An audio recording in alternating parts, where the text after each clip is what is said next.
The proceeding will start shortly.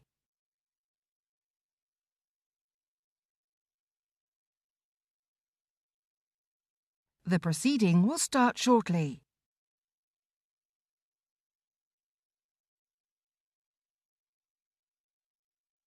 The proceeding will start shortly.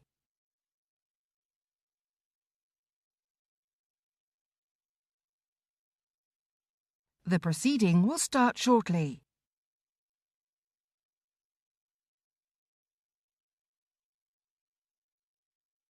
The proceeding will start shortly.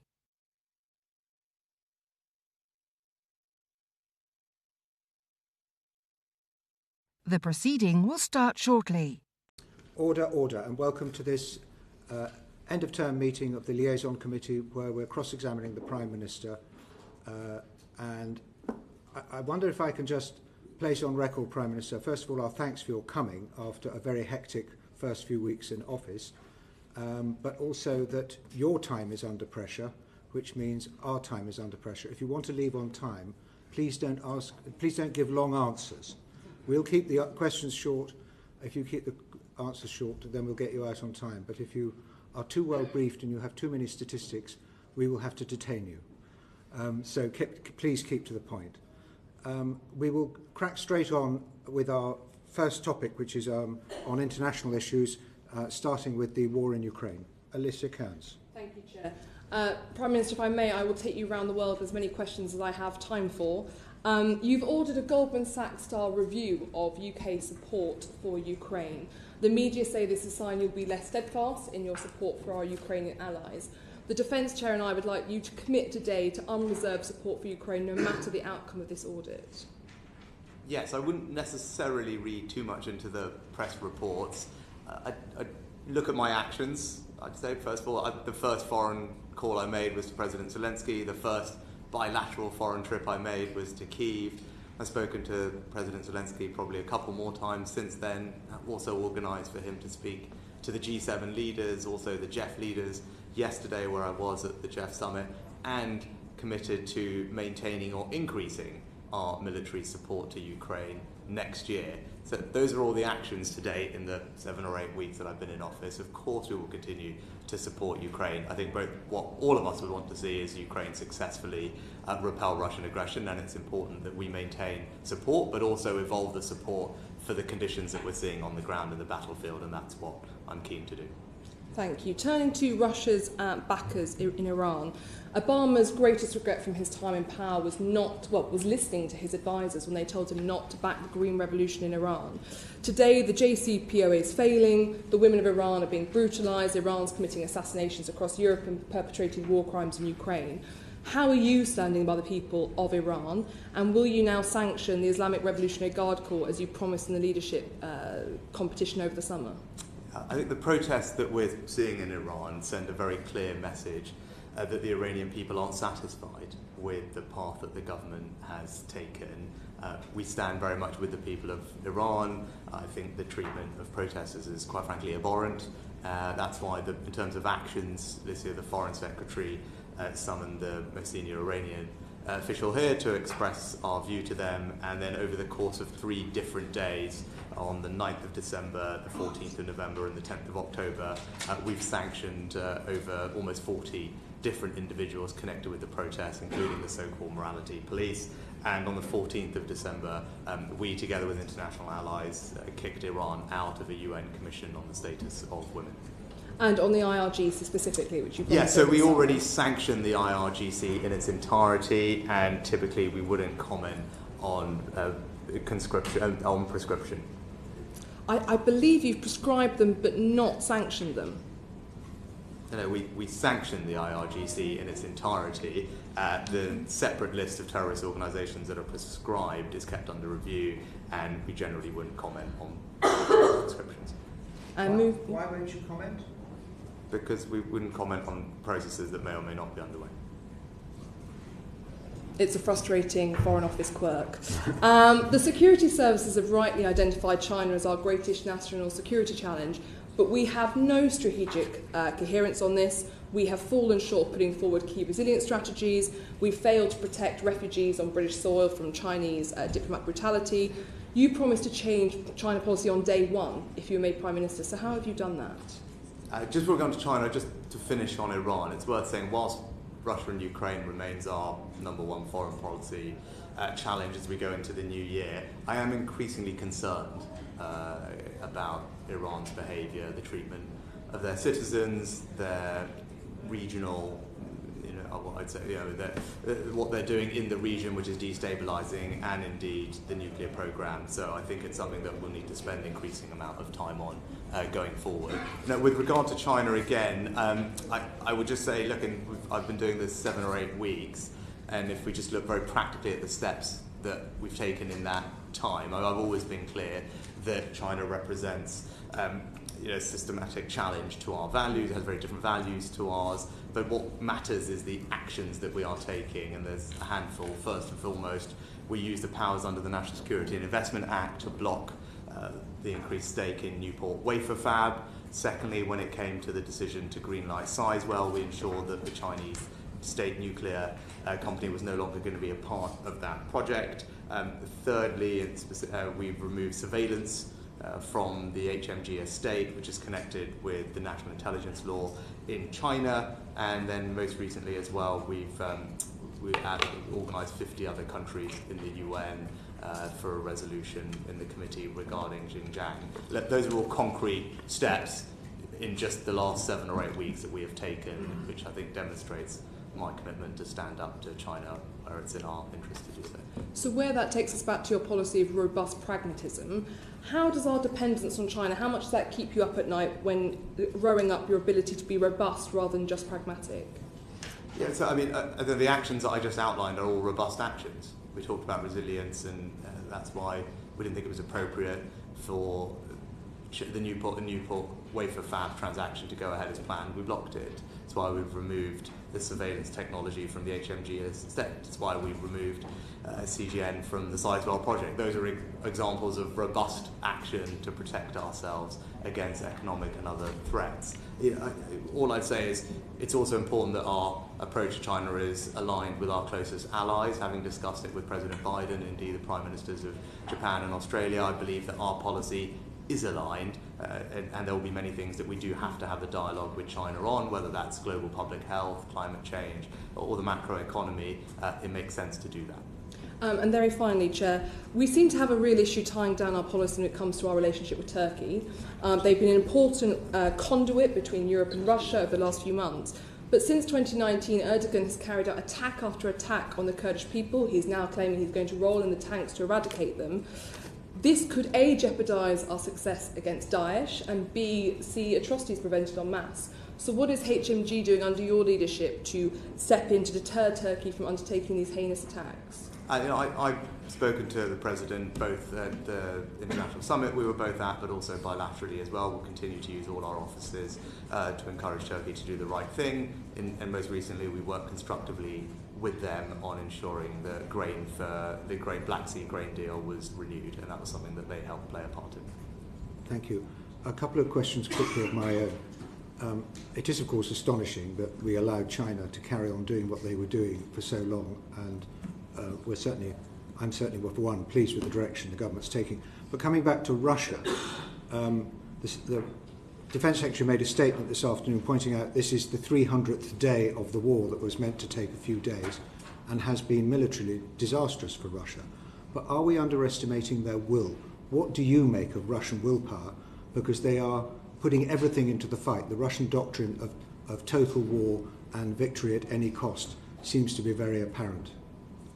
Yeah, and that's why it's important that we continue to maintain and increase our support to Ukraine and make sure that that support is effective in deterring further Russian aggression and pushing them back from the territory that they've already seized. And that's what we'll continue to do. And how much is that as shared as deeply as you with our European allies? And that's why I was at the Jeff Summit yesterday. That's 10 countries very like-minded on values, but particularly with regard to the threat that Russia poses, and again, very strong consensus about what we need to do next year, whether it's the specific types of military support needed.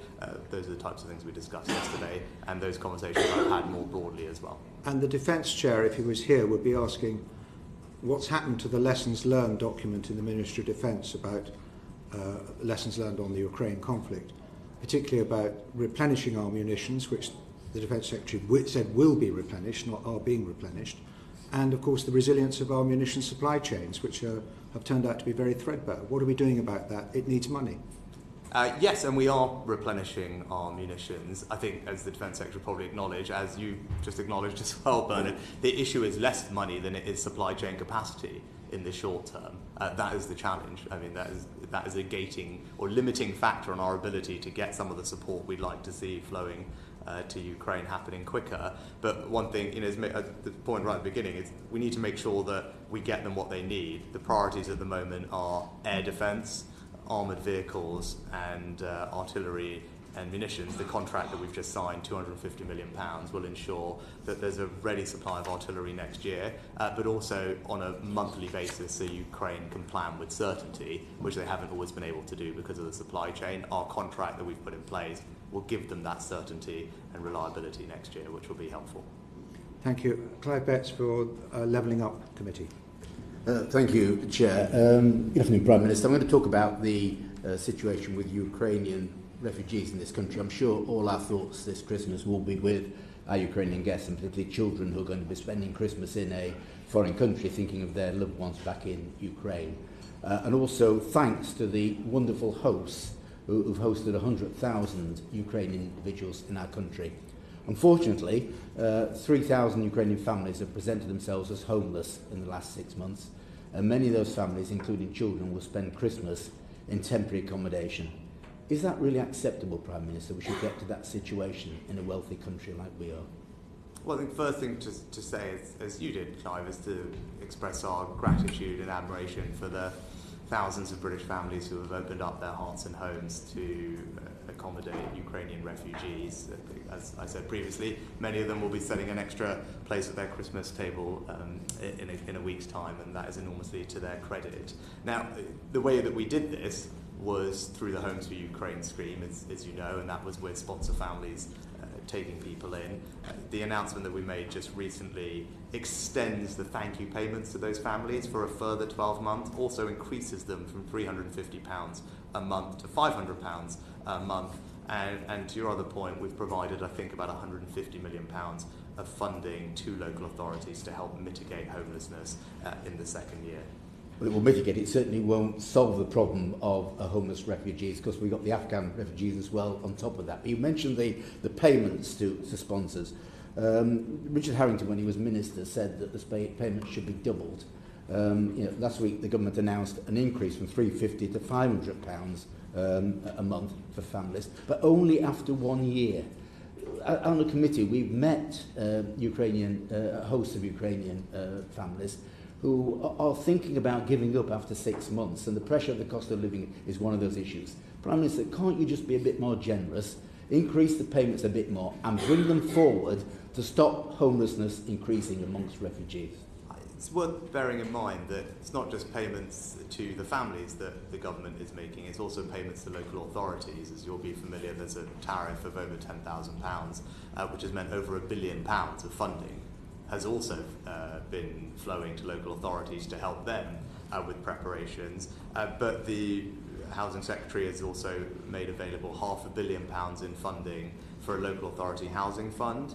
That's for capital funding to areas that are facing a significant housing pressure as a result of Ukrainian arrivals, and that will help alleviate some of the pressures that we're seeing. We're also enabling a rematching scheme where Ukrainian guests can find new sponsors after their initial 6 months, and we're providing guidance in both Ukrainian and Russian to help households access the private rental sector.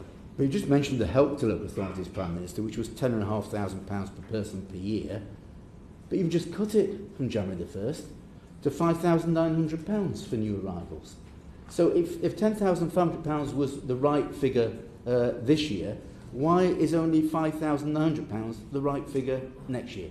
Well, it's a combination of things. First of all, there are some costs that are front-loaded. You'll know that, speaking to local authorities. But also it's a question of what we can afford across the board. As alluded to at the beginning, this is all going on for longer than people had anticipated. We want to increase some of the payments to individual families, providing shelter. Your first questions are about not making sure that those families are homeless or put in temporary accommodation. So we've increased those payments, but I think it's reasonable over time that payments to local authorities change. Also worth bearing in mind that we have provided £6.5 billion in extra funding that will be made available to local government more generally as a result of the autumn statement. So that is new funding going into local government, which I assume we'll talk about soon too. Last question. Yes, but as an ex-local government minister, you'll know that local councils have had bigger cuts to their budgets than any other part of the public sector over the last 12 years. So there's a cut to the amount of money local authorities are going to receive for the sponsored families. Local authorities get nothing at all to refugees who come under the family scheme, though they have to provide all the services, including children's services as well. So why should local citizens, through their councils, have to have cuts, further cuts to their libraries, their bus services, their street sweeping services, for what is an international and a national problem? Shouldn't it be central government that picks up this cost and not local councils? Central government is picking up the total a considerable cost. Amount of the cost. And the total funding cost. to local government, as you'll be familiar, as we used to discuss this in our other committee, Yeah. for the last 2 years has been going up at very significant levels. But why no money for the family scheme at all, Prime Minister? I mean, there is considerable overall funding going into local There's no money for the family scheme at all, is there? Overall into local government, there's £6.5 There's no money billion for the family extra. scheme at all. Well, I think you've made your point. Okay. Dame Diana Johnson. From the Home Affairs Select Committee report into small boats, which was published in the summer, it was clear that the asylum backlog had been allowed to grow since 2013 and was an Achilles heel, really, in its weakness and undermining everything else. So the top recommendation in our report was to clear the backlog. 13th of December, you say to Parliament, we expect to abolish the backlog of initial asylum decisions by the end of next year. So a really bold claim. Can you just confirm the number that you plan to abolish by the end of next year? Yes, it's the initial asylum backlog with up to June the 28th, which is when the NABA came into effect, which separated the pool of asylum seekers, and from memory it's 90-something thousand. So it's 92,000, not the 120,000 that we currently have in the... 117,000 was the total number at the time I made the statement, but that is comprised of the 92, which is the pre-June, at which point the NABA separates and distinguishes between asylum. So it's not actually abolishing the backlog, is it? How many... It's abolishing... well, no, if we can go further... But it's not abolishing. I think that's the key point. I think it would represent one of the most significant reductions in the backlog that we've seen. And as I said, if we can go further, I'd absolutely like to. Right, okay. How many small boats do you envisage will be coming to the UK in 2023? It wouldn't be possible for me to put a precise number on it. I've been very clear that this problem is not an easy one to solve. It's complicated and it can't be solved overnight. But what I do know is that the steps that we are taking already and we intend to take will make a difference. Okay, so the Home Office this year we're planning for up to 60,000 people to come across in small boats, but you're saying there isn't a figure for next year? I don't have it to hand. I'm sure there is a planning figure, but you're asking me what I think will actually happen. There's a reasonable worst-case scenario that they plan to, which is different to what I can precisely tell you will happen, because obviously that will be a function of many things. What do you expect the backlog to be in December 23 then? I said it'll be a function of arrivals, which are uncertain, but I can tell you the initial asylum backlog is what we're keen to clear over the course of next year, and we'll do that by tripling the productivity of our Well, I'll come on to that, yes, I'd like to ask you about that. But do you think that anyone will be waiting for more than 6 months at the end of next year to have their asylum? I think as well as clearing the initial asylum backlog, what we're keen to do is look at the end-to-end process it takes us to process claims and see how we can shrink that. And that, I think, will actually, as I've made the point before, at the moment, the process is such that it can be used by people to extend it and stretch it out, and I want to make sure that that system isn't being abused or exploited, and that's some of the legislative changes that we'll look at. Can I just press you then about what you've said, which is that you're going to, in order to clear the backlog, you're going to double the workforce, you're going to triple productivity, and you're going to re-engineer the system. So what I know is the Home Office struggle when they make targets for themselves, and I am worried that there's some kind of fairy tale figures in this. They failed to meet their target of getting 1,000 caseworkers in 2021. 46% of caseworkers left in 2021. The pilot the Home Office have produced to increase productivity went from 1.2 decisions per week per caseworker to up to 2.7 per caseworker per week. the IT systems are poor, and in the judges in the Rwanda case just yesterday talked about the poor administration in the Home Office. So I wondered what evidence you've actually used to base your target on of being able to reduce the asylum backlog. Two things. One is we have already doubled the caseworking workforce over the past 12 months, so that's one proof point. And the second is we've taken an extensive exercise to map the process end to end, and on the basis of a bunch of modelling that has been done that's relatively sophisticated, that's where the estimate of a tripling of the productivity comes from. But, okay, so I only know about the pilot that the Home Office have been running, but there's something else that they've been doing then? Well, obviously, when I stood up, I said we had looked at the entire process end to end, and identified steps in the process that we think we can streamline, remove, or tweak, and on the basis of modelling that you would expect to do when you're doing systems engineering, that's what gives you the tripling. Okay, let's hope the Home Office can actually achieve that. So I just want to ask you about Rwanda. What's the actual target for how many people you're planning to send to Rwanda by the end of 23? Well, I think we expect further legal challenge. We'll continue to pursue that as necessary, and it's one of the many things that we want to pursue. You don't have a figure? Because the Rwandan government are talking about 200. I'll say we haven't commented on what is a commercial contract, and rightly so, but what we're keen to do is have a system which we move to, whereas if someone comes here illegally, they don't have the right to stay, and we have the right to remove them. Rwanda is a part of that, as will new legislation be, and I welcome the fact that the court recognised that the policy is What's lawful. the budget that you've allocated? Last question. What's the budget you've allocated for the Rwanda policy? I think we've said clearly that there's a £120 million payment for economic development. That's already been paid, plus the 20 million this year as well. 20, yeah. So 140, that's it. There's no more money to be paid to Rwanda? There's nothing else that we've said publicly or will in a commercial contract. And just very finally, if I could just ask, do you think the Permanent Secretary was right to actually say there was no evidence of value for money with the Rwanda scheme? I believe the Rwanda scheme represents an important part of our plan to tackle illegal migration and stop small boats. It's not the only part of it, but it's an important part of it. That's why I welcome the court decision yesterday. Thank you, very good. Prime Minister, you've said that the aim is that anybody who arrives here illegally will not stay here. And some lawyers are advising you that that can be done without setting aside any aspects of the ECHR or the Human Rights Act. Others are saying it cannot be done. How are you going to judge that question? Because if you take the wrong advice and they keep arriving and staying, that won't add much credibility to your objective. As I said, we'll introduce legislation in the new year which will achieve the aim that I set out. And the legislation is one part of an overall plan that I set out to Parliament recently, and I'm confident that we can deliver on that plan and it will make a difference and reduce the number of boats arriving. And on the question of the ECHR? I said we'll introduce legislation in the new year which will deliver on the system that I said I would. Anybody else want to follow that one up? Philip Dunn. Thank you, Chairman. Prime Minister, I'm going to ask you some questions about your government's environmental commitments and how you're going to deliver them.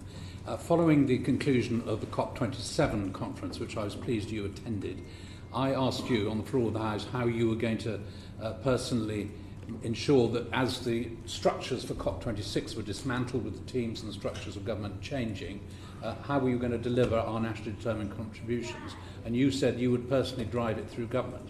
You're not chairing the one cabinet committee that had some direct responsibility for this. So how are you doing that?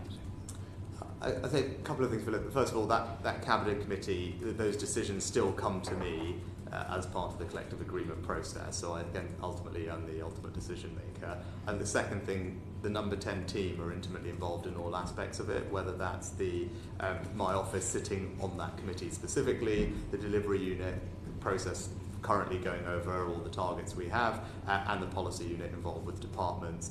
And I think probably the third thing I'd say is, again, judge me by my actions. We've been doing it 7 or 8 weeks, and in that time I've already worked closely with cabinet ministers on various aspects of net zero, whether that's on and offshore wind, nuclear, and indeed energy efficiency, where I specifically got involved as we've been developing policy there and making announcements.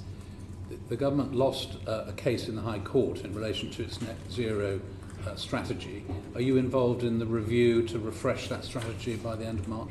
Yes, I'll be doing that over the Christmas holidays because we intend to obviously respond to the High Court demand, and indeed Chris Skidmore's net zero review. We'd like to do those ideally together, and I'm going over exactly that over the Christmas period. Good. Well, he's a valued member of our committee, so we'll be pleased to get him back once that work's finished. Are you receiving regular updates on nationally determined contributions and how we're getting on with those? Yes, and as I said, I'll be reviewing all of that with the delivery unit again over Christmas as part of our reply to the High Court judgment and Chris's report. Okay. The COP15 Global Biodiversity Conference just finished in Montreal, which has been widely applauded.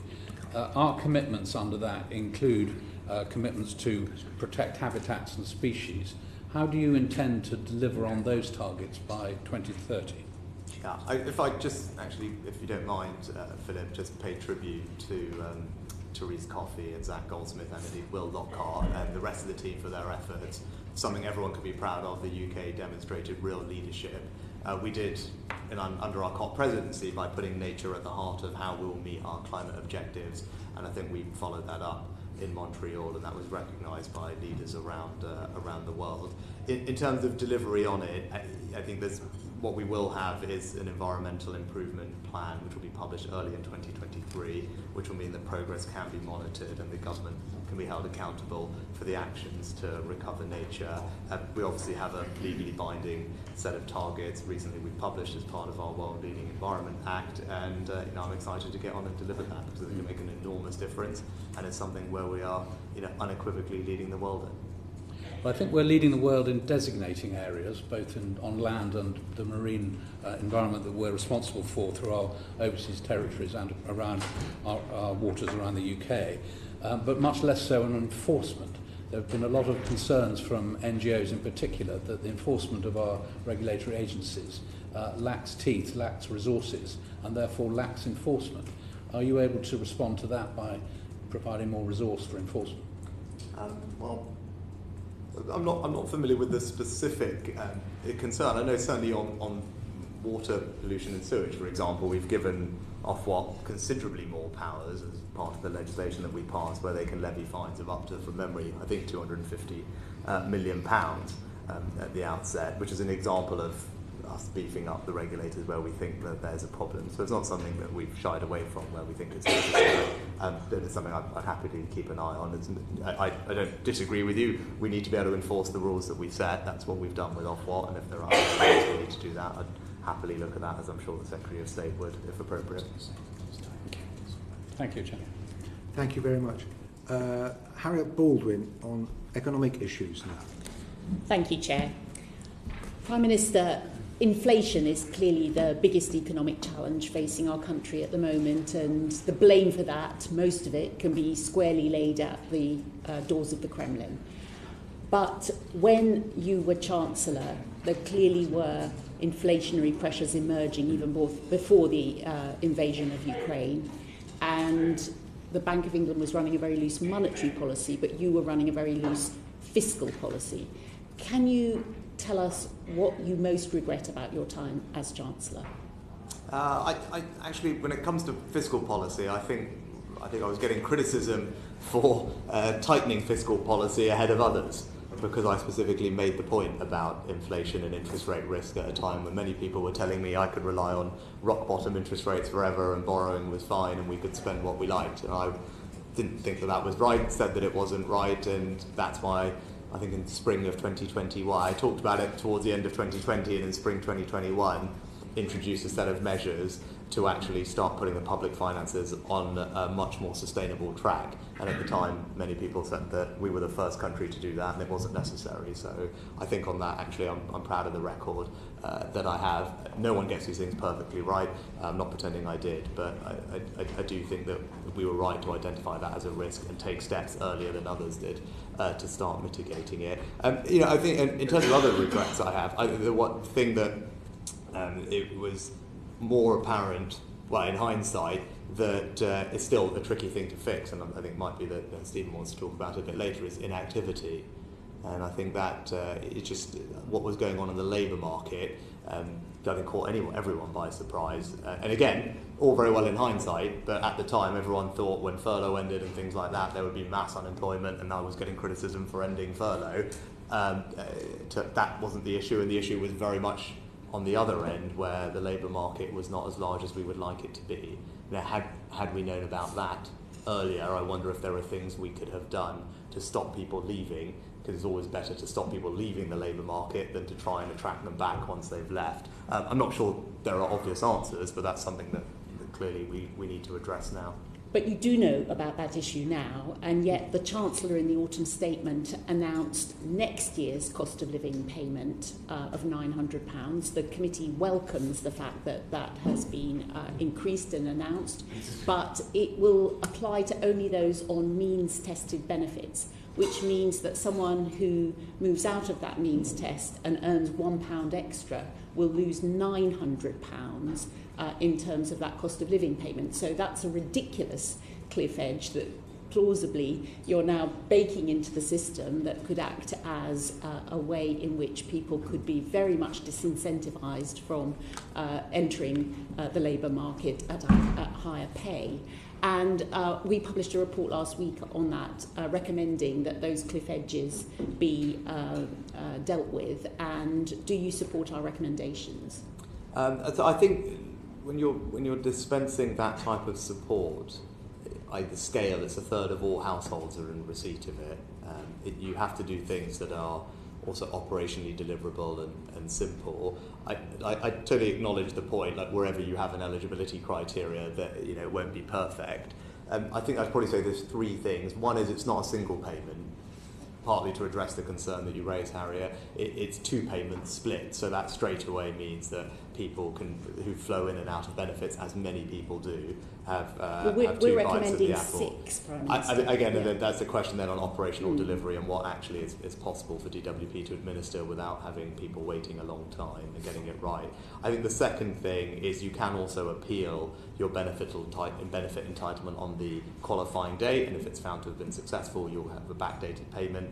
And the third thing is always to remember is there is a very significant discretionary element through the Household Support Fund of an extra £1 billion, which is well able and deliberately in place to pick up those hard cases. So I think that those are three significant mitigations against the concern that you have, and nothing is going to be perfect when you come to these things. It's just a trade-off between what's deliverable and how do we balance the different things that we have to.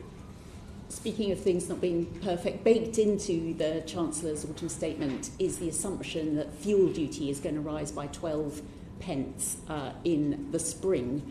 I'm sure you would want to confirm today to the committee that that's not going to happen.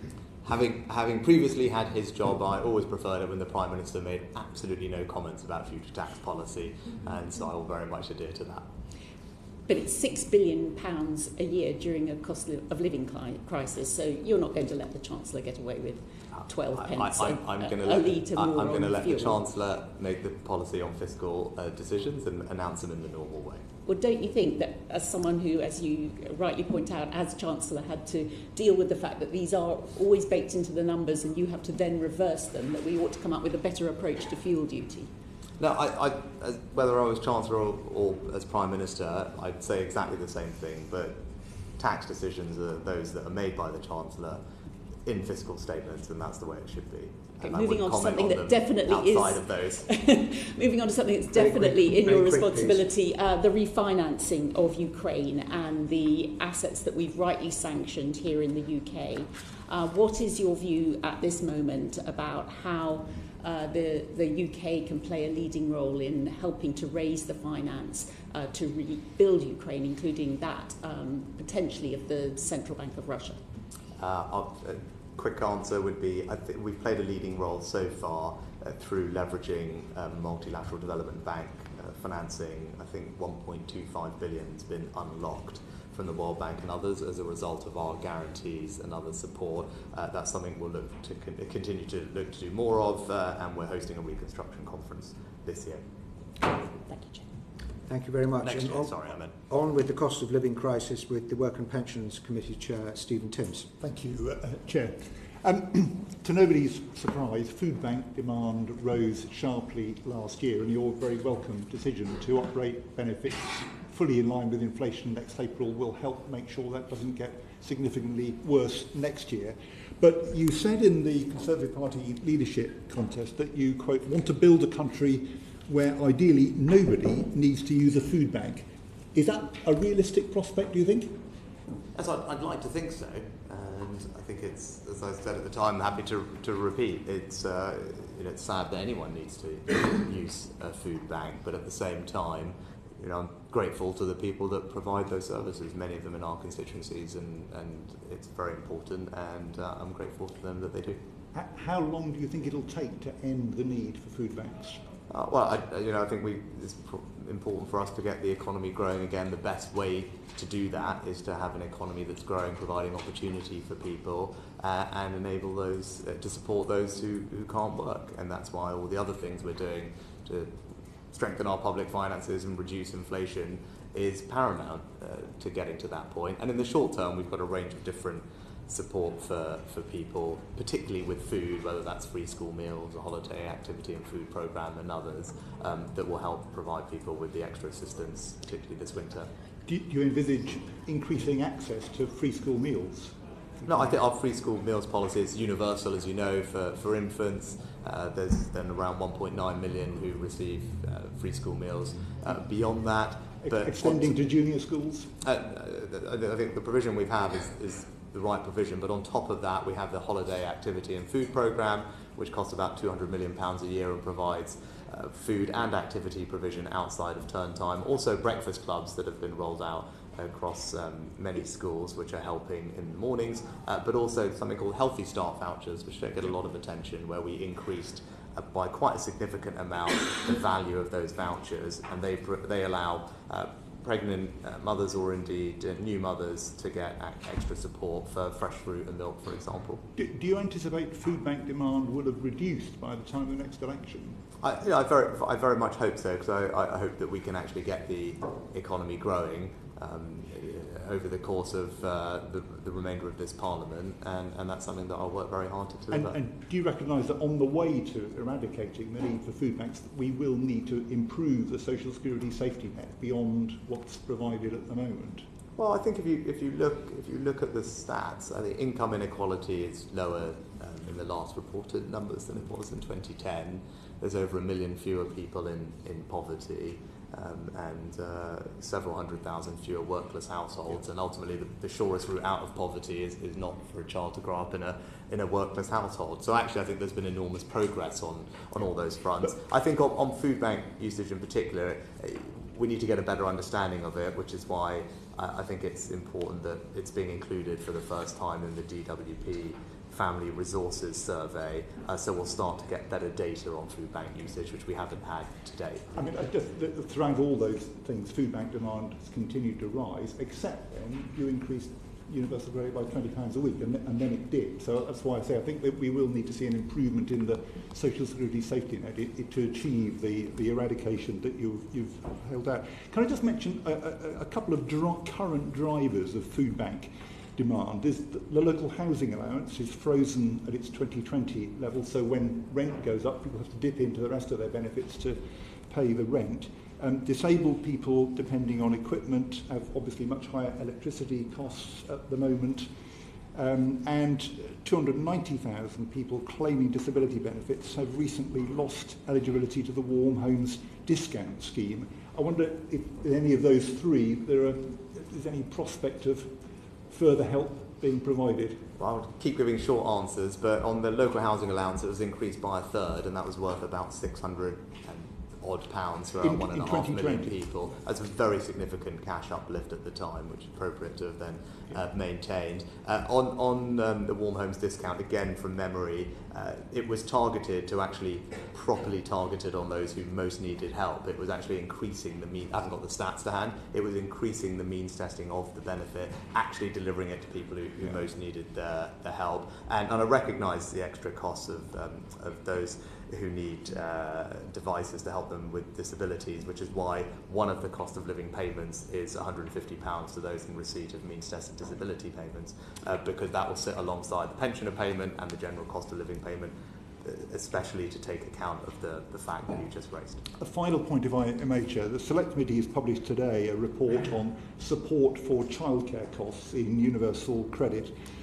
You'll recognise that supporting the costs of childcare is a big concern for MPs in your party and across the House. At the moment, the maximum support for one child is capped at the level that was first set in 2005, at £760 per month. Isn't it high time that that cap was uprated? I think, as far as I recall, it's set at 85% of eligible childcare costs are reimbursable. So it's quite a high threshold, 85%. But and from memory, it is. I don't have the stats, and I'll happily get back to Stephen. I think there are very, very few people at the cap. So I absolutely appreciate the importance of childcare. I'm not sure the cap is the thing to necessarily focus on, because it affects, I think, from memory, a small number of people. But I'll happily have a look. Well, increasingly it is, as costs are rising. Thank you. Could I bring Robin Walker, the Chair of the Education Committee, in very briefly on the matter of childcare? Thank you, Chair. Prime Minister, you yourself have said inactivity is one of the big issues that has risen since your time as Chancellor, and one of the big challenges we face.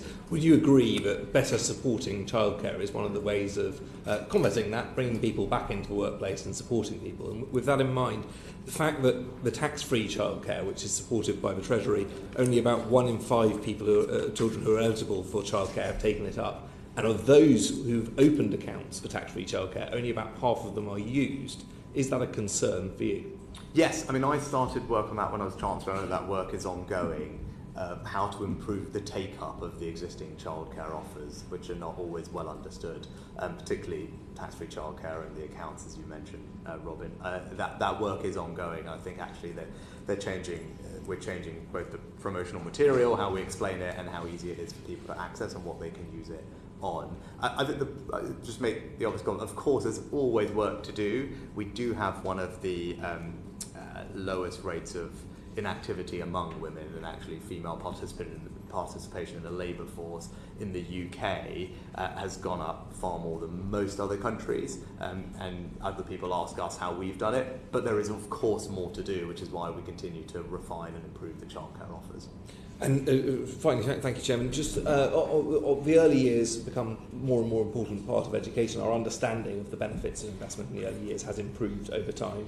The IFS recently confirmed that early years spending has actually gone up, unlike other parts of the education spending over the last 10 years. But do you think that trend is likely to continue? Certainly, if I have anything to do with it, I think the early years are very important, and that's why, as Chancellor, I prioritised funding them in the last spending review that I did. Particularly the work that Andrea Leadsom had done, I thought was instructive, and I've asked her to carry on doing that. And that work is being rolled out across local authorities, but I think all the evidence is clear. If we can intervene earlier and support children earlier, it makes a big difference. We can't reorient the system overnight, but incrementally directing more resource there, I think it's a good and sensible thing to do. Catherine McKinnell for the Petitions Committee. Thank you, Chair. Just to pick you up on a comment that you've made there about increasing women's participation in the workforce, is he aware that between the ages of 25 and 39, the number of women dropping out of the workforce is going up, not down, and it's increasing, and all the progress that's been made over many years in this country is actually going backwards on that front. So he should look at those statistics very carefully. There's also very clear statistics that the number of mothers considering leaving their jobs is quite significant, and many are cutting down their hours due to the cost of childcare and the fact that ultimately many pay to work. And this is obviously a significant cost to the economy. And Prime Minister, you mentioned earlier that there are, a tight labour market, and this is a difficult issue to solve. Might I suggest that one way to solve it would be to actually make it affordable for women to stay in the workplace? Yeah, the point I was making, which I think stands, is that if you look internationally, we rank as a country with relatively high levels of female participation in the labour force. That is a fact. Of course, there's always work to do, and it might well be that it's moved down over the last year. I haven't got those numbers to hand, but internationally, it's something that we have done better than others.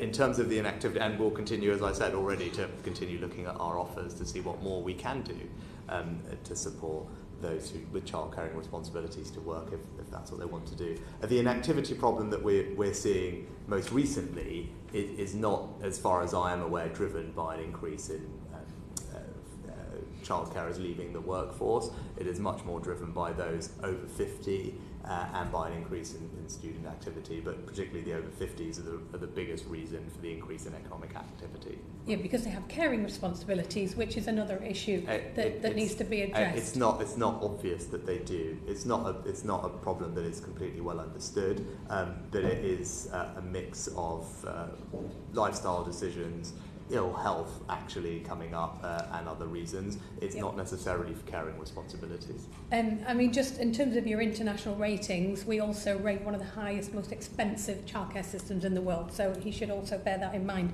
Just in relation to the Healthy Start vouchers that he mentioned earlier as a flagship announcement and scheme, often mentioned by the government, but I've asked 4 times this year for the take-up of that scheme since it was digitised in April, because a lot of families expressed challenges around managing the new digitised system. I even asked at Treasury Questions today. They couldn't give a figure. Does the Prime Minister have a figure for how many actually use the scheme? I don't, but I'd happily write to the committee with the answer. Good, that would be helpful, thank you. Is the Prime Minister also aware that the Petitions Committee led a debate in Parliament yesterday on child bed poverty? That there's a deputy head teacher in Leeds who's established a charity to provide beds for children because they're struggling to concentrate at school. Is he not ashamed that that is a reality for children growing up in Britain today? Well, what I'm keen to make sure is that we don't have children who are growing up in poverty. All the evidence is crystal clear that the best way to do that is to ensure that children don't grow up in a workless household.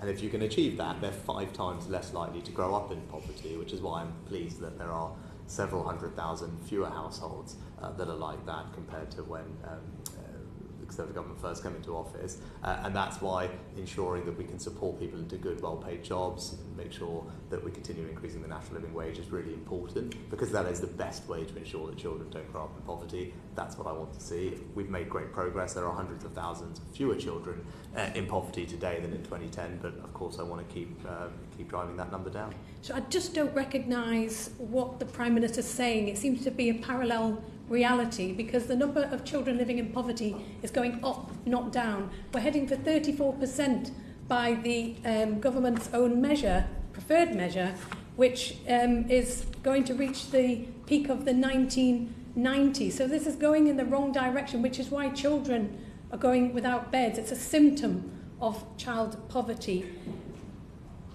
Given that 75% of children growing up in poverty live in a house where someone works, can the Prime Minister not see that it's a very complacent response from him, and it just doesn't seem to be going to solve the problem?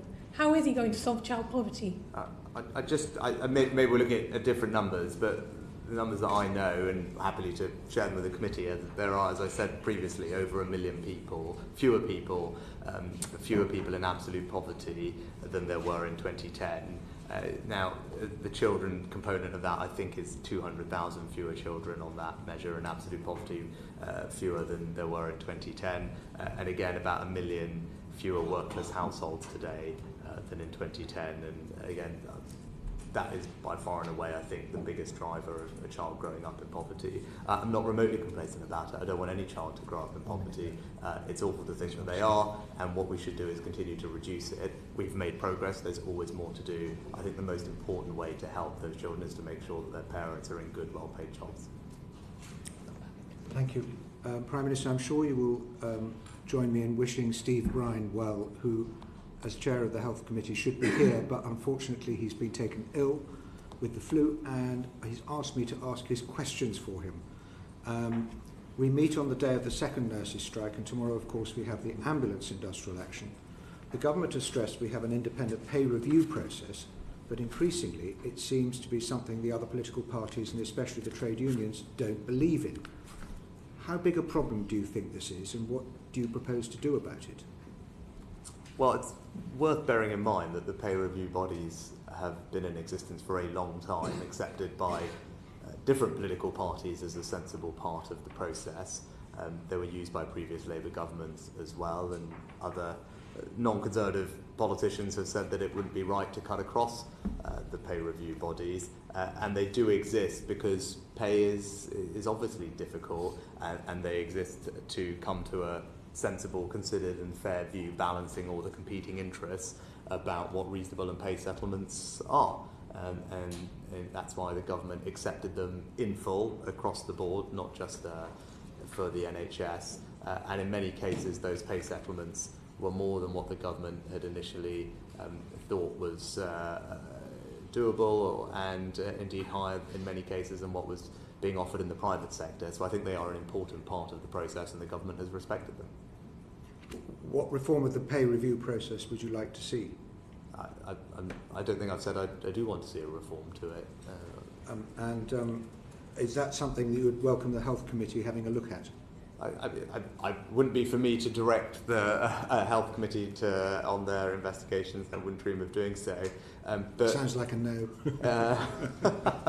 But I mean, they are set up to balance. I mean, the terms of reference are relatively straightforward. I mean, they're balancing what's affordable for the taxpayer, that's ultimately all these things have to be paid for, with the need to make sure that we can recruit and retain staff in the various sectors in which they're operating. Those are, I don't think most people would quibble with those as things for them to consider. Inflation is also important. It was not just important for us, it's been important for governments over the last few decades, and that's an important part of what they do as well.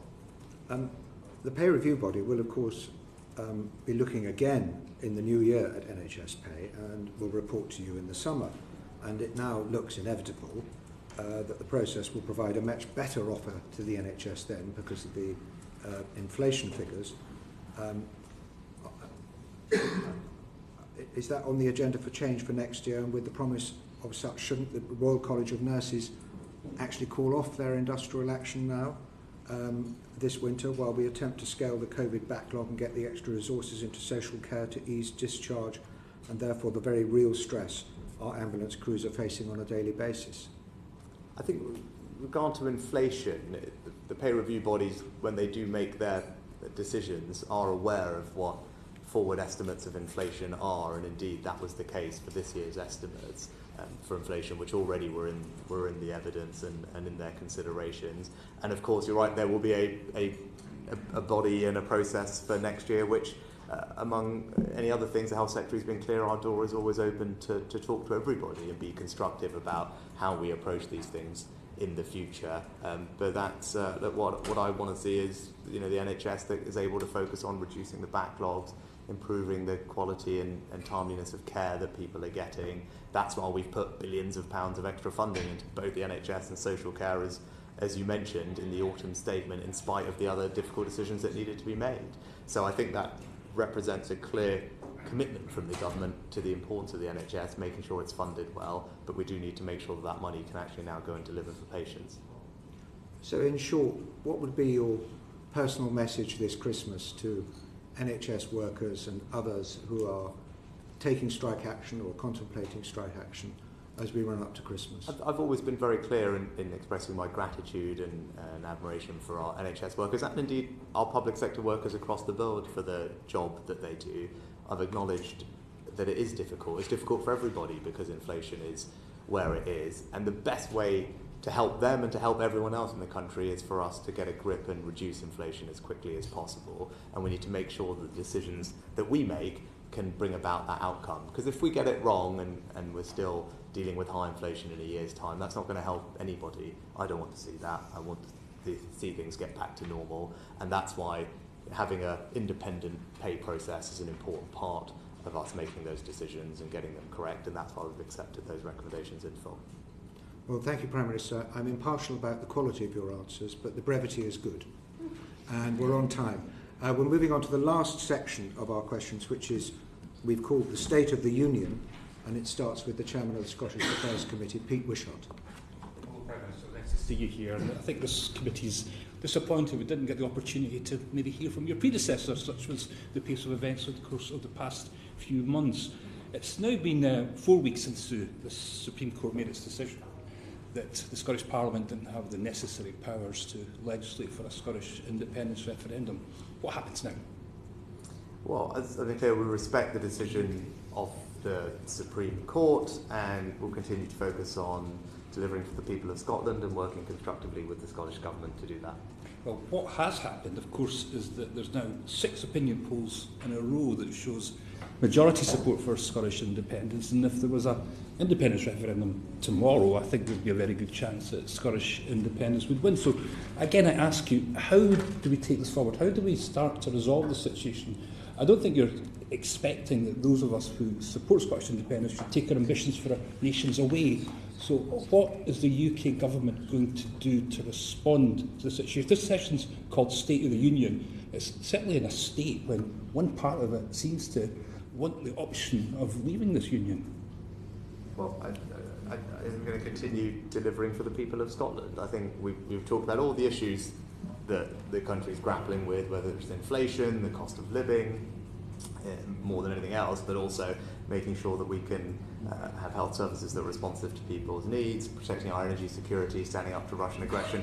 These are all really important issues, and I think on many of them we can and will continue to work constructively with the Scottish Government to make a difference to people's lives. And that's very much my focus, and that's what I'll continue to do. Do you realise just how hollow and woeful that response sounds to the situation in Scotland as well? I mean, we want to resolve this democratically. We believe the Scottish people should decide their future. I think that's how most nations would approach this issue. Even the Labour Party have their own new constitutional plans that they're bringing forward. I think the Liberals still believe in federalism across the UK. You're not going to sit there and tell me you have no plans to deal with some of the constitutional difficult issues that there is in Scotland just now. Surely you must have some sort of plan, other than all the other things that you're going to be doing anyway. Well, actually, I mean, one thing that we're very keen to make sure we deliver is all the recommendations of the Smith Commission, which represented a significant transfer of power and responsibility to the Scottish Government, which is probably the most powerful devolved Parliament anywhere in the world. The Scotland Act 2016 set out all of those, and we want to work constructively with the Scottish Government to deliver on all of those, as we are making good progress on, and that represents, as I said, one of the biggest transfers of power that anyone has ever seen. And that's the UK Government respecting the commitments that it made and delivering on them. See, we've all been asking you this from you all the way down to your senior ministers, to the Secretary of State from Scotland. We've all asked, what do we do now? How do we actually move this forward? How do we start to accommodate the legitimate requirements of the Scottish people when it comes to deciding its constitutional future? We've not had any answer, and again, we're not getting any answer at all. The only thing we've had, I think, is from the Secretary of State from Scotland, who said, we'll just know when we get there, when the conditions will be right, and he gave the famous duck test. If it looks like a duck, walls like a duck, you know the rest of it, Prime Minister.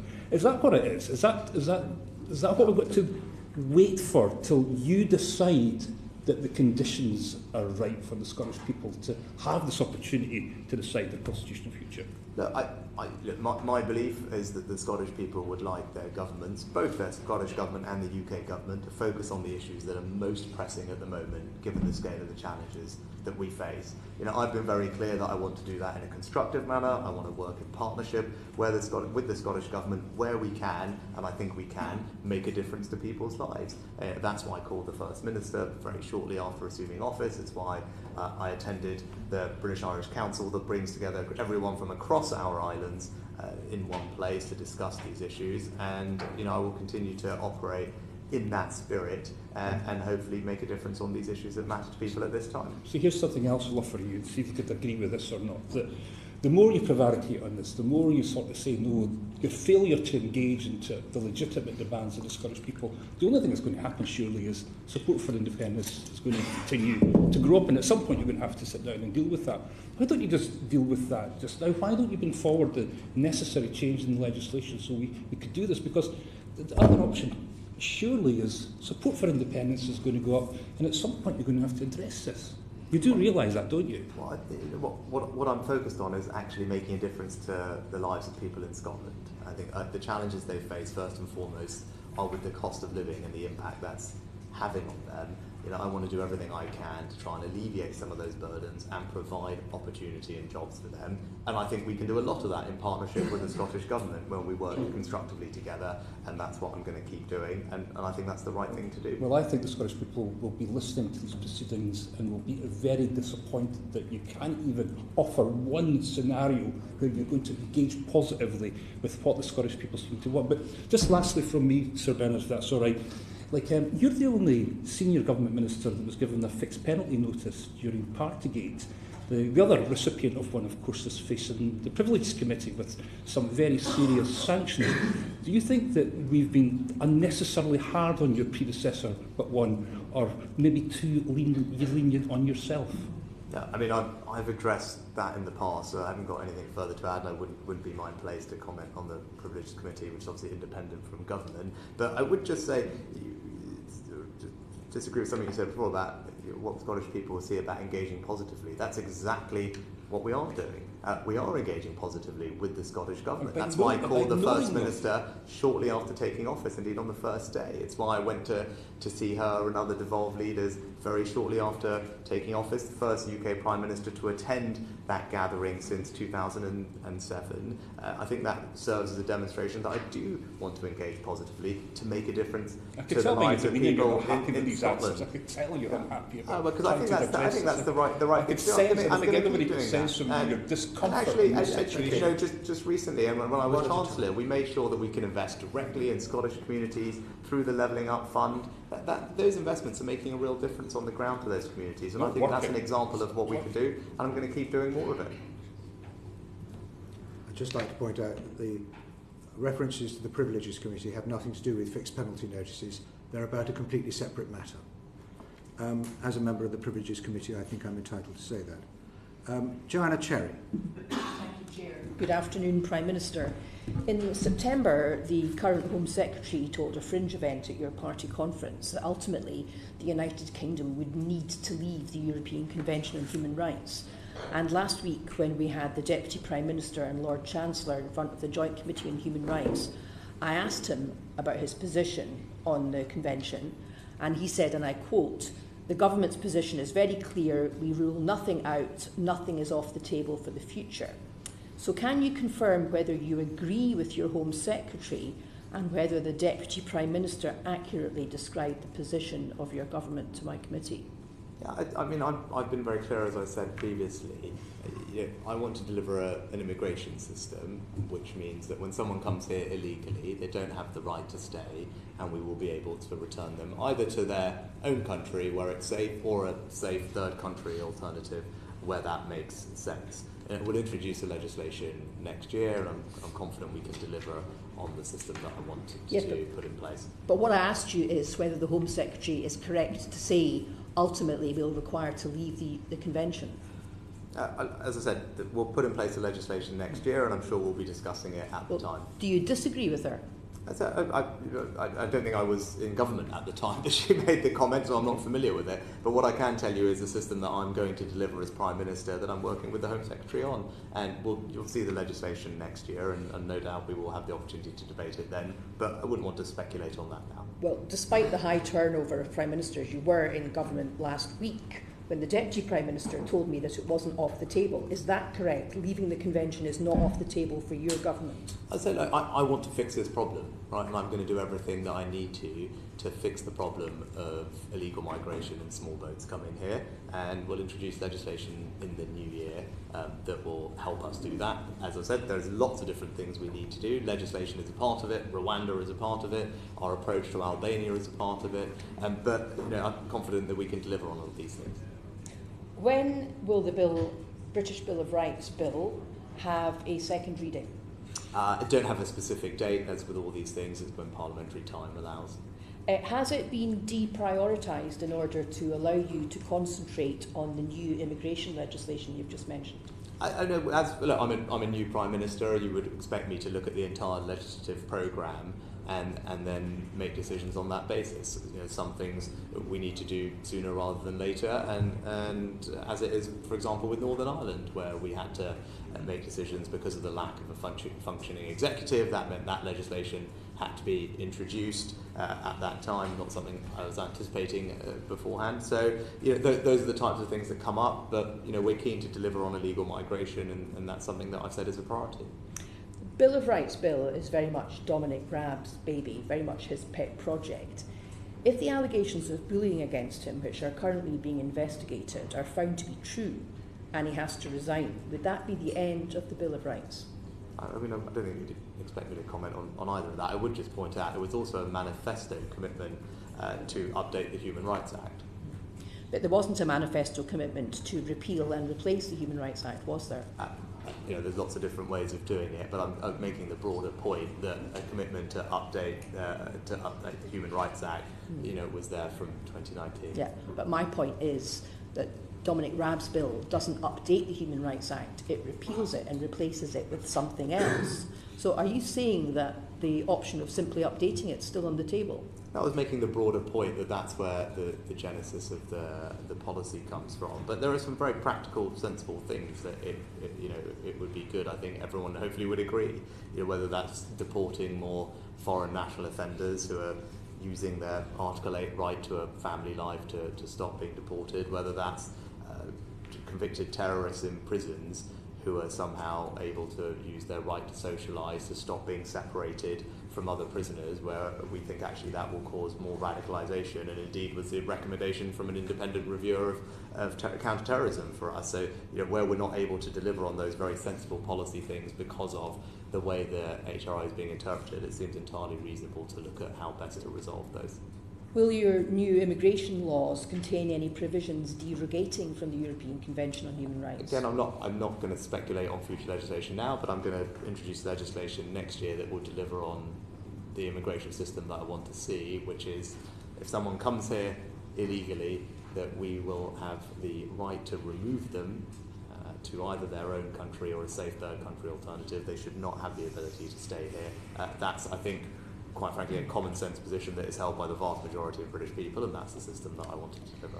The Convention and the Human Rights Act are woven into the Scotland Act, which established the Scottish Parliament, and my committee's heard expert evidence that a consent motion will be required from the Scottish Parliament before the Human Rights Act could be repealed, and indeed our cross-party committee of MPs and peers has recommended that you shouldn't proceed without that consent.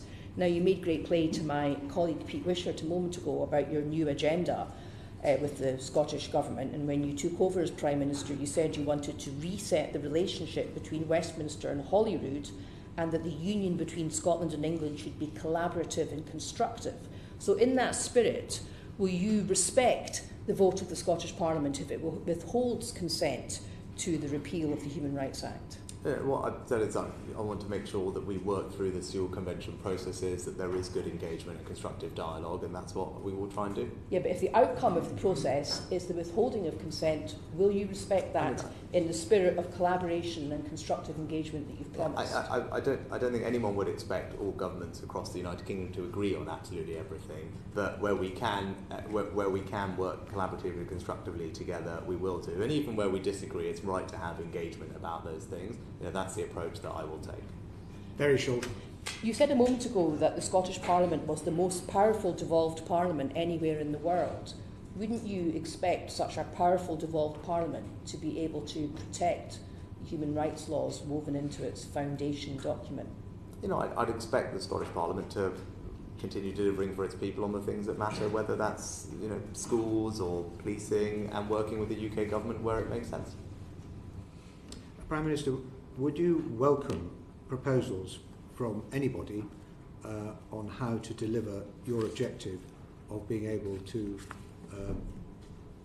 either send people back to their home country or send people back to a safe country if they arrive here illegally, from, for example, the Human Rights Committee or the SNP or the Labour Party? Would you consider those proposals? I think I'm always happy to hear proposals, Chair, and there's no shortage of them coming my way, I've discovered. So I don't think anyone needs an invitation from me to give me their opinion. Sir William Cash, from the European Union Scrutiny Committee, we still have much European law in our system. Yes. Prime Minister, our statute book in the United Kingdom is still really seriously affected by accumulated and current EU law, even though we've left the EU. The European Scrutiny Committee has found this deeply disturbing, and the interaction between our own statutes and European statutes includes our own current online safety bill and the European Union's own Digital Services Act. There is an urgent need, in particular, for the protection of our children and our grandchildren in relation to this monstrous and evil state of affairs, which is now stalking the land, where there is child sexual abuse and exposure of those children to harmful content online. I'm sure this is a matter of grave concern to you as well.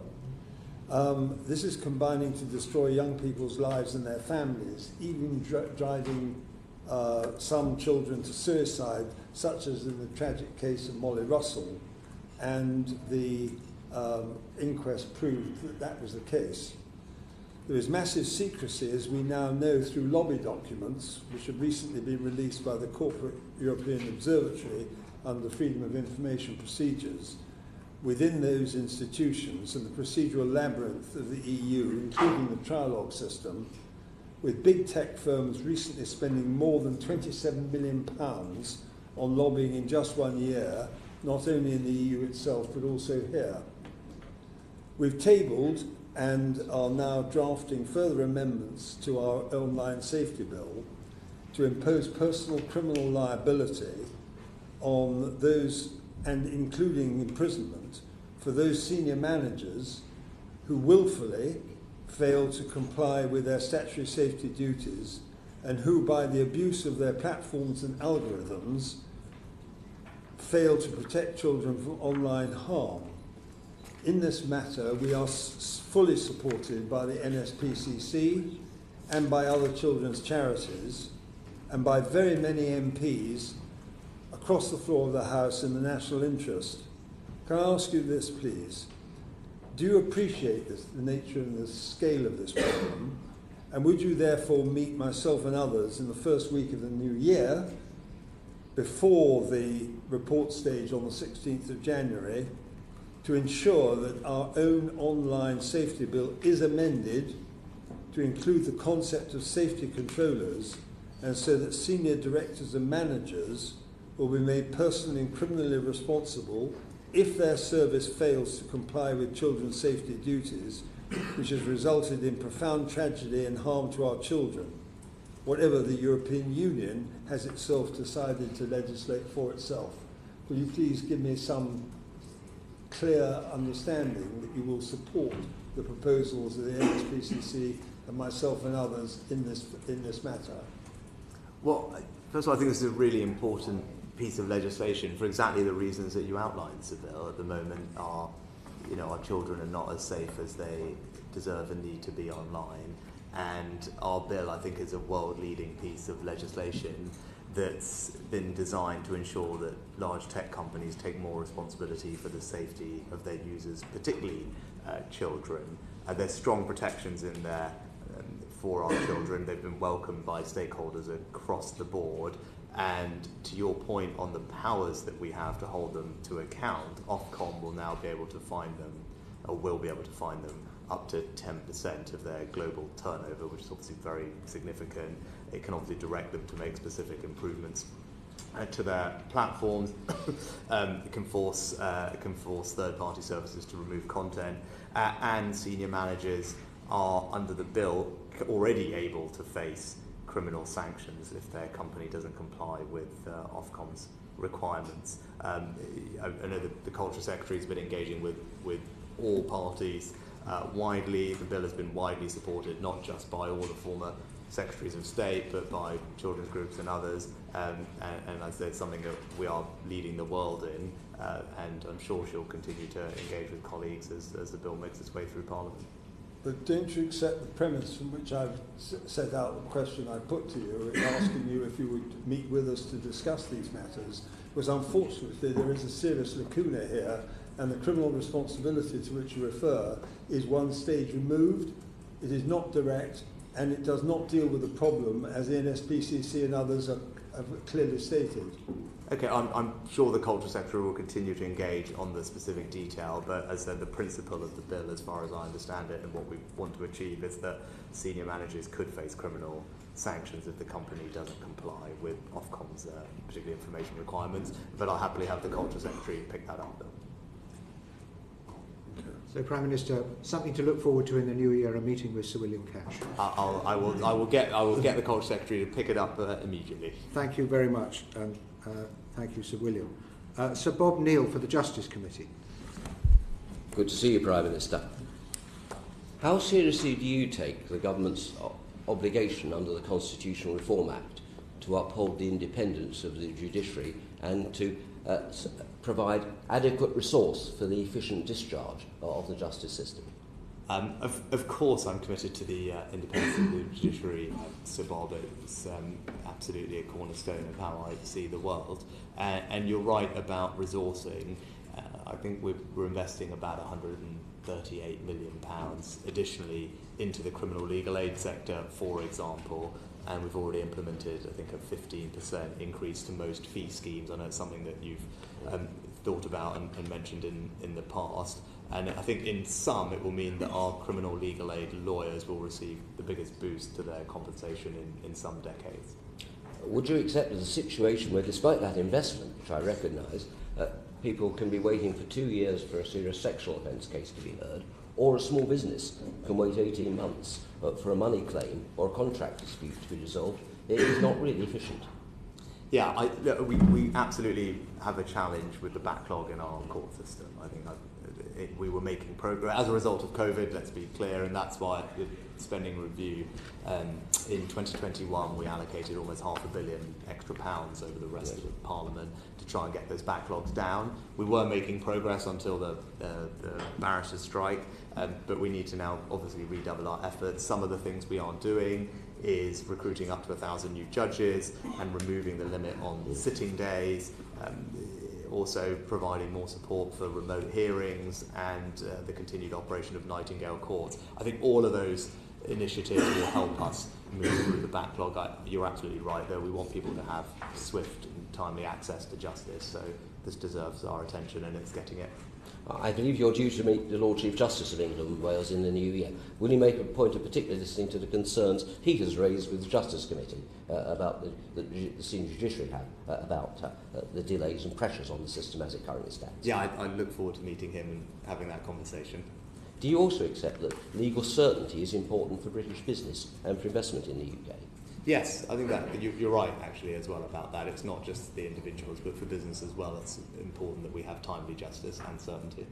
How does a provision that would automatically cause over 2,000-3,000 pieces, perhaps, of retained EU legislation to expire automatically at the end of 2023, as currently proposed, add to business certainty? Well, I think on that point, it's right that we look at the stock of retained EU law that we've got and make sure that we as a UK Parliament have decided what we want to keep, what we want to flex and change, and I want to move on with that as quickly as possible. Now, there are some provisions in the bill, as you know, for flexibility around doing that, but I do think it's right that we make progress on this. But are you open to some flexibility on the time limit? No, but it's about making sure it's about making sure that we can do this properly, which is what we're going to do. I think the referendum was several years ago. I think it's appropriate that we look at our statute book and say, hang on, which bits of these that we grandfathered in deliberately at the time for practicality. Now, which bits of these do we actually think are right for the UK? And it may well be that bits of them are, and that will be straightforward, but there will certainly be areas, and particularly in those areas of our economy where we want to see growth, whether that's in life sciences sciences or digital and data, financial services, as we're reforming already in professional services, where we will want to take advantage of the new flexibilities and sovereignty we have to do things differently, to create opportunity in this country. I think that's really important in demonstrating some of the benefits of the freedoms that we have from Brexit. But I believe we need to do it quickly to provide the certainty that you're right, people should expect. Does quickly mean arbitrarily, or is it just doing it thoroughly? No, we could do it. We should do it quickly and thoroughly. But I think look, what people should be focused on are what are the practical changes that we are going to make that will make things better in the UK. That's what I'm focused on. I'm focused on being able to say, here are the things that we're going to change, and these are the benefits that will flow from them. One final point, if I may, and that's this. You've referred, when you became Prime Minister, to delivering on our 2019 manifesto commitment. Our 2019 manifesto commitment has already been referred to in that we would update human rights and administrative law. And, of course, made no mention, no suggestion at all that we would ever leave the convention. I don't think you've ever suggested that, Prime Minister, have you? I think the reason we're having this conversation is with regard specifically to illegal migration. And I'm clear about the system that I want to deliver. And, lots of theories people will have, but the example I point people to is that of Albania. Yes. And people said, well, you have to leave the ECHR if you want to fix this problem. I made the point that, hang on, lots of other European countries, in fact, the vast majority of them, all reject close to 100% of Albanian cases. So they're all signatories to ECAT, they're all signatories to the ECHR, so we must be able to fix the problem we have with illegal migrants from Albania. Well, in terms of updating, and I take your point, I agree with you, in terms of updating and staying within the convention as those countries have, will you have another look at the report by Sir Peter Gross on the independent review of the Human Rights Act, which suggested updating and a number of specific changes in the areas, including those which you and I have just been discussing, around migration, extraterritoriality and other practical measures? That is a potential way forward. I will. I'm going to defer to your expertise on this. I'm grateful to Sir Peter for his and his panel, in fact, actually, for their report. And I know the Justice Secretary and the government have considered the report in producing its own consultation in this area, which I know probably will be more familiar with than I probably am. But I think we're taking on board some of the spirit of the suggestions, for example, emphasis on common law, but I'll happily take that away as well. Joanna, forgive me, I've got to let some other people in first. I'll let you in if there's time. Philip Dunn. Very quick. Additional point, Prime Minister, in relation to a department which is at risk of overload because of the backlog of work, and that's within DEFRA. You announced recently that you're intending to extend the current session of Parliament till autumn 2023. One of the pieces of legislation which is expected to be concluded during the course of 2023 is the retained EU law revocation and reform bill. That includes a vast number of pieces of legislation stemming from the EU relating to the environment. There is no clarity at this point as to where the process of reviewing those laws has got to, and therefore there's a lot of concern that there may be some wholesale changes to environmental law undertaken at short notice with little ability for either House of Parliament to review them. Could you give us some clarity and about the timetable for that bill, about the extent to which the DEFRA ministerial team could be directed to start working within the department and give some reassurance that the environmental provisions are not going to be disturbed wholesale? Yes, we've already committed, Philip, I think during the second reading of the rule bill, that the bill would not weaken environmental protections. Right? So that commitment has already been made.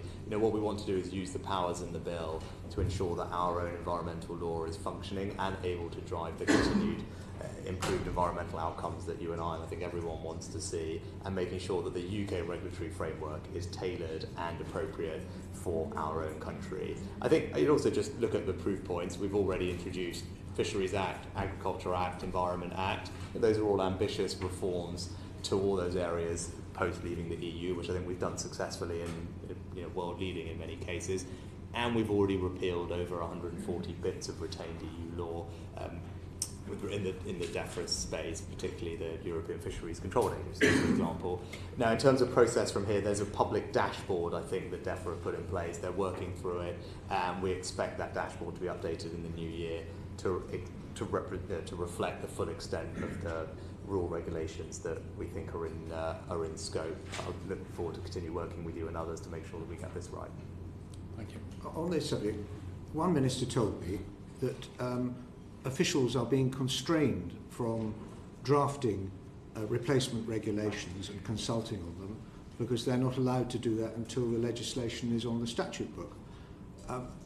Can I suggest that you should authorise departments to start drafting and consulting on the replacement regulation from now, so that as soon as the statute is approved, they can get on with the parliamentary process of scrutinising all this stuff, because that's where the bottleneck is going to exist. Yes, I will certainly take that away. But there's a body of work to be done. Thank you. Robin Walker. As a member of the Northern Ireland Affairs Committee, I particularly welcome the fact that you did attend the British-Irish Council, and I think that was important. There are strong rumours that the UK and the EU are working towards a Valentine's Day agreement on the protocol. Are you confident that an agreement will be in place in time for the institutions of the Good Friday Agreement to be back up and running for the very important anniversary next year? Well, I've been clear actually that I haven't put an arbitrary or strict deadline on the conversations that we're having, and I don't think that that's necessarily helpful, and I don't want to unnecessarily raise people's expectations of imminent breakthrough.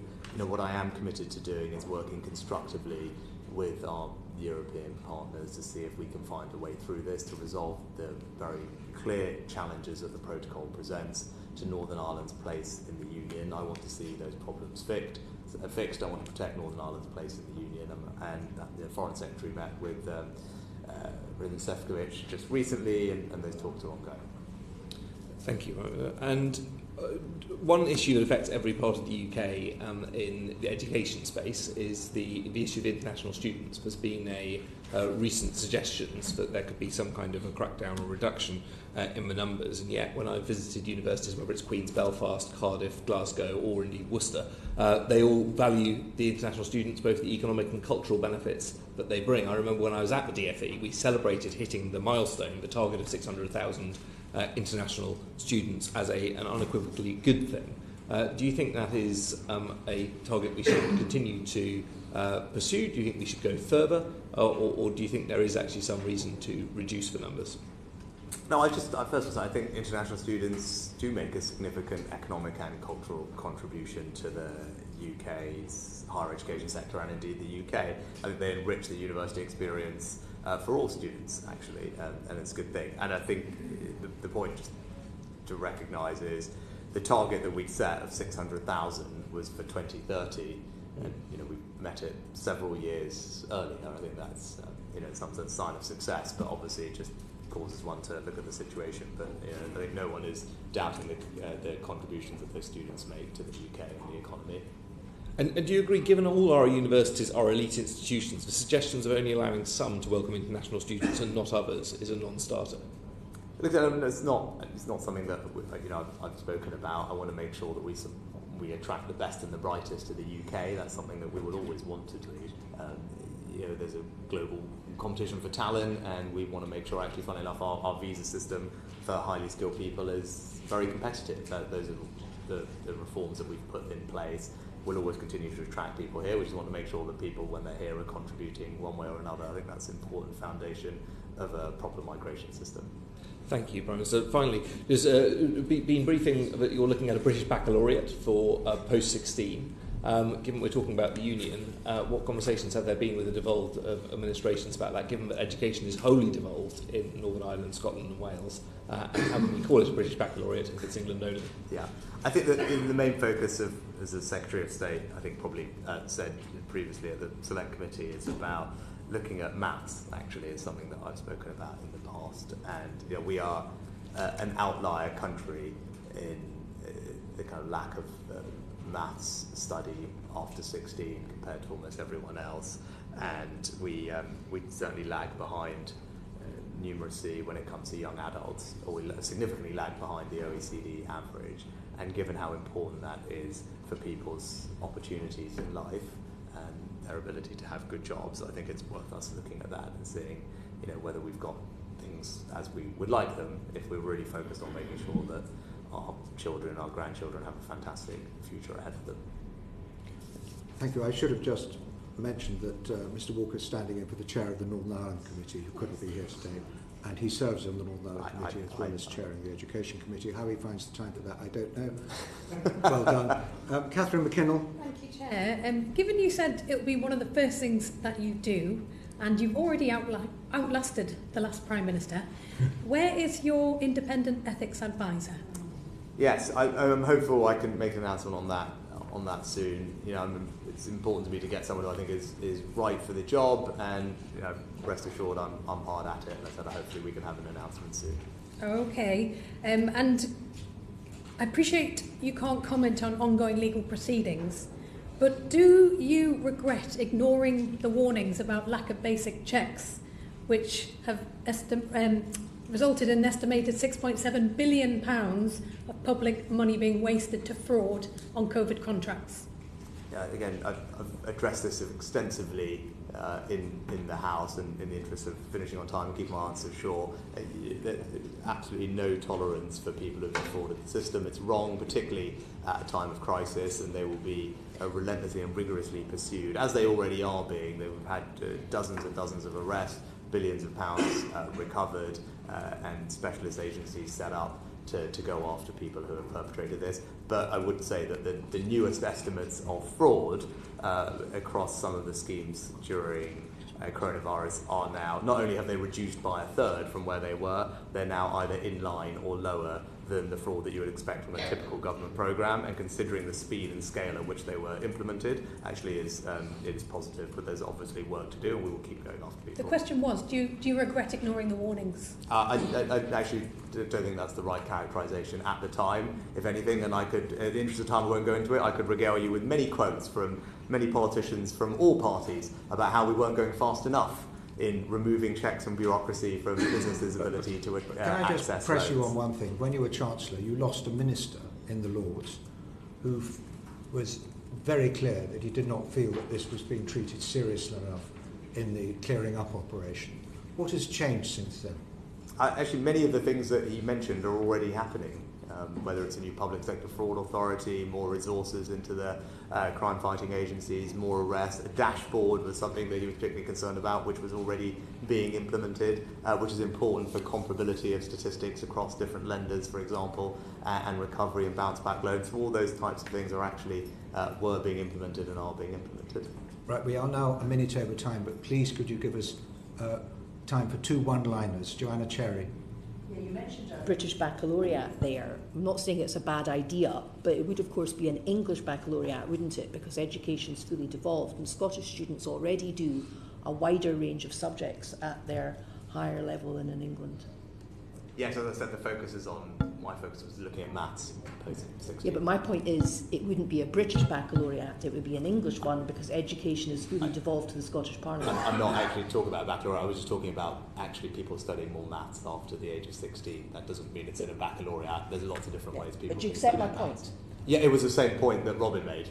No, it's not, it's a different point. My point was, if there was to be a British baccalaureate, it would not be a British baccalaureate, it would be an English one, because education is fully devolved to the Scottish Parliament. It's not a trick question, Prime Minister, it's just I think it's a statement of fact, and I think it's the same point that Robin made. I wasn't disagreeing with it. Well, It's actually a shorthand that people use because of the alliteration for having a broader qualification. I don't think it's meant to be in any way a reflection on the devolution settlement. I literally think that's all it was. And I was talking about maths post-16. yeah, but my point is... I think you've made your point. Okay. Yeah, Terry. Alicia Cairns, last question. The original integrated review failed to reference Taiwan explicitly, despite Xi Jinping's clear intention, the fact that 40% of all global trade goes through the South China Seas, if you include the Malacca Strait as well, 80% of all semiconductor chips produced, and the fact that if there was an illegal invasion, the effect on the worldwide economy would truly be crippling. So can you please assure us that there will be explicit reference to Taiwan within the IR refresh, because otherwise we are not learning the lesson of Ukraine, where Putin told us time and time again that he was going to invade and we just didn't believe it, alongside the need to reference the current situation in the Balkans, where we see escalating conflict between Serbia and Kosovo, and the undermining the sovereignty of Bosnia-Herzegovina, where we have explicit commitment and requirements to uphold peace and security there. All noted. That's not a yes, though, is it? I'm not going to write the IR right here and now, but all You- those you things, have- all you have things the that you power can, as the Prime Minister. all things that you would expect, I would go over as we're refreshing it. Prime Minister, you've not been as generous with your time as your predecessors, but we're very, very grateful you managed to fit us in before Christmas. And you've also answered the questions very, very fully. Whether satisfactorily or not is not a matter for me. But thank you very, very much. And I'm sure the committee would like to wish you and your family a very good Christmas. And I certainly wish the rest of my committee a good Christmas as well. Thank you, Order, and Merry order. Christmas.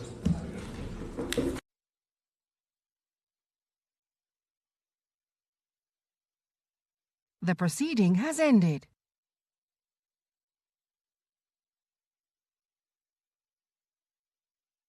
The proceeding has ended.